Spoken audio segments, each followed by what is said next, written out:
നിസ്കരിക്കാൻ തോന്നുന്നില്ല, മനസ്സിൽ മടി വരികയാണ്. എങ്ങനെ കൃത്യമായി നിസ്കരിക്കാമെന്ന് ഞാൻ പറഞ്ഞു തരട്ടെ. ഈ കാര്യങ്ങളൊന്ന് ചെയ്തു നോക്ക്. ഇൻഷാ അല്ലാഹ് നിസ്കരിക്കാനുള്ള മടി നമ്മിൽ നിന്നില്ലാണ്ടാവും. 1. ബാങ്ക് കൊടുക്കുന്ന സമയം നമ്മൾക്ക് തോന്നും ഇനിയിപ്പോൾ നിസ്കാരം പിന്നെ ആക്കാമെന്ന്. ആ ചിന്ത വരാതെ നോക്കുക. അങ്ങനെ വന്നാൽ ഉറപ്പിക്കുക ശൈത്താൻ നമ്മെ പിഴപ്പിച്ചുകൊണ്ടിരിക്കുന്നു എന്ന്. 2. പരമാവധി ബാങ്ക് കൊടുത്ത സമയത്ത് തന്നെ വുളു എടുക്കാൻ ശ്രമിക്കുക. 3. നിസ്കാരം ഒരു ഭാരമായി കാണാതിരിക്കുക. കാരണം നാളെ നമ്മുടെ ഖബറിലെ കൂട്ടുകാരൻ നിസ്കാരമാണ്. പിണക്കി വിട്ടാൽ ഖബറിലൊന്ന് തിരിഞ്ഞു നോക്കാൻ നിന്റെ കൂടെ നടക്കുന്ന ആരും കാണൂല, അതോർക്കുക. 4. സ്വർഗത്തിന്റെ താക്കോൽ നിസ്കാരമാണ് എന്ന് റസൂലോര് തന്നെ പറഞ്ഞതാ. അതെപ്പോഴും ഓർമ്മയിലുണ്ടാവുക. അതിനർത്ഥം ആ താക്കോൽ ഇവിടെ നിന്ന് കരസ്ഥമാക്കാത്തവർ സ്വർഗം മോഹിക്കേണ്ട. 5. കുറച്ചു കഴിഞ്ഞു നിസ്കരിക്കാം എന്ന് തോന്നുന്ന സമയം.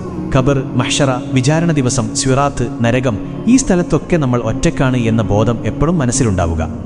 6. പിന്നൊന്ന് ഉറപ്പിക്കുക, നിസ്കാരം ഉപേക്ഷിച്ചാൽ ഈമാൻ കിട്ടി മരിക്കൂല, ഈമാൻ കിട്ടാതെ മരിച്ചാൽ നരകം ഉറപ്പിക്കാം, റബ്ബ് കാത്തുരക്ഷിക്കട്ടെ, ആമീൻ. 7.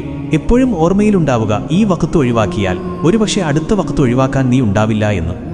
നിസ്കാരം ഒഴിവാക്കുന്നവർക്ക് ആയുസ് കുറയും, ദാഹിച്ചു മരിക്കും, ഖബറിൽ തീ നിറക്കപ്പെടും, സ്വർഗത്തിന്റെ വാസന പോലും കിട്ടില്ല. 8. എപ്പോൾ നിസ്കാരം ഒഴിവാക്കണം തോന്നുമ്പോഴും ഓർത്തോ, നീ നിസ്കാരം ഒഴിവാക്കി സമ്പാദിക്കുന്നതൊന്നും നിനക്ക് ഉപകാരപ്പെടില്ല, നഷ്ടങ്ങളല്ലാതെ. 9. റബ്ബിനോട് ഇടയ്ക്ക് ദുആ ചെയ്യുക, മനസ്സ് നന്നാക്കി തരാനും നിസ്കാരത്തിൽ കൂടുതൽ ശ്രദ്ധ കിട്ടാനും. 10. ആയത്തുൽ കുർസി ഓതുക. ഇപ്പം നിസ്കരിക്കണ്ട, പിന്നെ നിസ്കരിക്കാമെന്ന് തോന്നുന്ന സമയമൊക്കെ ശൈത്താന്റെ കെണിയിൽ നിന്നും രക്ഷിക്കും. 11. എപ്പോഴും ഓർക്കുക, നിസ്കാരം അത് ഏതൊരു കാര്യത്തിൻ്റെയും അടിത്തറയാണ്.